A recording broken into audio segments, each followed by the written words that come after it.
Hello, everybody. Today we're doing a pack of 1982 Topps album stickers. You get 5 stickers. These are made in Italy. It's got a little fun, little facts. The Topps baseball sticker album has individually designed pages to display your Topps baseball stickers. Ask your dealer for it today.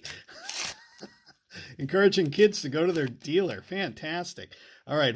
It's not Reggie Jackson, but who is this? We got Dan Ford. We'll put him there. We have Chris.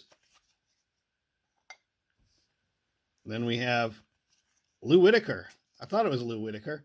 We got Mike Schmidt. Mike Schmidt's always welcome in all of my packs. That's on the back. And then Chet Lemon. Need your stickers to complete your collection? See inside